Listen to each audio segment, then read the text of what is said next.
Hi friends, ഞങ്ങളുടെ പുതിയ വീഡിയോയിലേക്ക് സ്വാഗതം. ഇന്ന് ഞാൻ എലിശ്ശേരിയാണ് ഉണ്ടാക്കുന്നത്. മത്തനും മമ്പയറും കൊണ്ടാണ്. ഞാൻ കുക്കറിലാണ് ഉണ്ടാക്കുന്നത്. മമ്പയർ നന്നായി കഴുകി വൃത്തിയാക്കി വെച്ച മമ്പയർ ഞാൻ തലേന്നേ വെള്ളത്തിലിട്ട് വെച്ച് ഒന്ന് കുതിർത്തിയതായിരുന്നു. അത് കുക്കറിൽ ഇട്ട് പിന്നെ അതിനാവശ്യത്തിന് വെള്ളം പാർന്ന് ഞാനിപ്പോൾ പൊടികളൊന്നും ചേർക്കണില്ല കേട്ടോ. ഒന്ന് വെന്ത് കഴിഞ്ഞിട്ട് മുളകും മഞ്ഞളൊക്കെ ഇടാമെന്ന് വിചാരിച്ച് ഇനി അത് മൂടി വെച്ചിട്ട് നമുക്ക് വേവിക്കാം. ഞാൻ ഇതിലേക്ക് ഒരു മുറി തേങ്ങയാണ് എടുത്തത്. അതിൽ നല്ല ജീരകവും കുറച്ച് ചെറിയുള്ളി എടുത്ത് അതാ ഇത് നല്ലോണം അരച്ചെടുക്കുക. നല്ലോണം പേസ്റ്റ് പോലെ ഒന്നാവണ്ട കേട്ടോ. ഒരു തരിതരിയൊക്കെ ആയാലും കുഴപ്പമില്ല. എലിശ്ശേരിക്ക് അങ്ങനെയാണ്. ദൈവത്തിന് അതാ ഓടി വന്ന് ഉള്ളിയൊക്കെ എടുത്തുകൊണ്ട് പോവുക. ഓനെ അരച്ച തേങ്ങയൊക്കെ അങ്ങനെ തിന്നാൻ ഇഷ്ടമാണ്. ഉള്ളിയൊക്കെ ഇങ്ങനെ വെറുതെ തിന്നു. അതിന് വേണ്ടി ഓടി വന്നതാണ്. മുമ്പൊക്കെ ഇനി തേങ്ങ നല്ലോണം അരച്ചെടുക്കാം. നല്ലോണമല്ല, ഇത് അരച്ച് റെഡി ചെയ്യുന്നുണ്ട്. ഇപ്പം കുക്കറിൽ 5 വിസിൽ വന്നിക്കണ്. നമ്മളെ മമ്പയർ വെന്തോ നോക്കാം.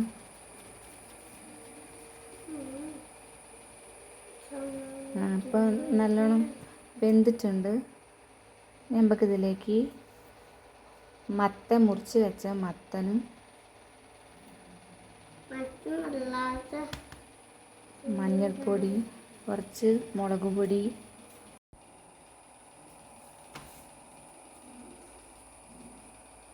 പിന്നെ അരച്ച് വെച്ച തേങ്ങ ഇടുക. ആവശ്യത്തിന് വെള്ളം, നമ്മളെ പാകത്തിന് വേഗമുള്ള വെള്ളം ഒഴിച്ചിട്ട് ഒന്ന് നല്ലോണം ഇളക്കുക.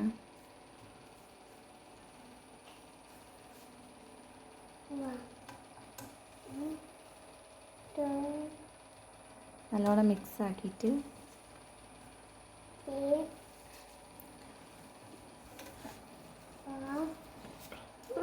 ഇത് വേകാൻ ആവശ്യമായ വെള്ളം കേട്ടോ.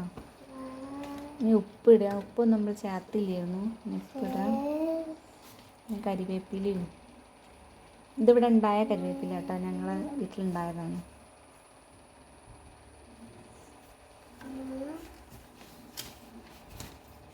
നമ്മൾ കുക്കർ മൂടി വെച്ചിട്ട് ഒരു വിസിൽ മഞ്ഞവളമൊന്ന് വലിക്കണം. അങ്ങനെ എയർ പോക്കണം. മത്തൻ അധികം വേവില്ലല്ലോ, പെട്ടെന്ന് തന്നെ അലിഞ്ഞു പോകും. അലിയേണ്ട ഒരു ചെറിയതായൊരു കഷ്ണം അങ്ങനെ കാണുന്ന വിധത്തിൽ നമുക്കിതിലേക്ക് കണ്ടോ വെന്ത് കഴിഞ്ഞിരിക്കണം.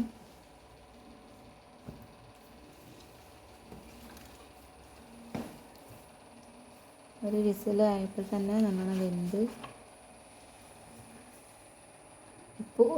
ഉപ്പൊക്കെ ഉണ്ടോ നോക്കുക. ഇല്ലെങ്കിൽ കുറച്ചിടുക. നമ്മളെ പാകത്തിനനുസരിച്ച് ഉപ്പിടുക. പിന്നെ വറവിടാൻ വേണ്ടിയിട്ട് ചീഞ്ചട്ടി നല്ലോണം ചൂടായിട്ട് കടുക് നല്ലോണം പൊട്ടിയിട്ട് വറ്റൽമുളക് 2 എണ്ണമാണ് നട്ടത്. അതൊന്നതായിട്ട് കുറച്ച് തേങ്ങ ഇട്ട് ഒരു പിടി തേങ്ങ ഇട്ടൊന്ന് ബ്രൗൺ കളറാവണ വരെ നല്ലോണം ഒന്ന് ഇളക്കുക. ബ്രൗൺ കളറായാലും നമുക്ക് കറിയിലേക്ക് ഇടാം.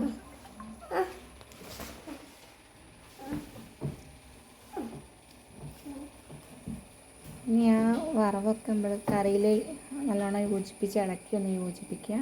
അപ്പം നമ്മളെ മത്തൻ മമ്പയറിൻ്റെ കൊണ്ട് എലിശ്ശേരി ഉണ്ടാക്കിയത് റെഡി ആയിട്ടുണ്ട്. ഇനി നമുക്ക് ചോറിൻ്റെ കൂടെയൊക്കെ കഴിക്കാൻ നല്ല ടേസ്റ്റാണ്. ഇവിടെ അമ്മയ്ക്ക് വലിയ ഇഷ്ടമാണ് മത്തനും മമ്പയറെന്ന് പറഞ്ഞാൽ.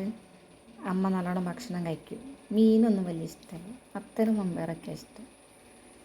നിങ്ങളെ വീട്ടിലെ അമ്മമാർക്കൊക്കെ ഇഷ്ടമുണ്ടെങ്കിൽ നിങ്ങൾ ഉണ്ടാക്കി കൊടുക്കുക. വളരെ എളുപ്പമാണ്, നല്ല രുചിയാണ്.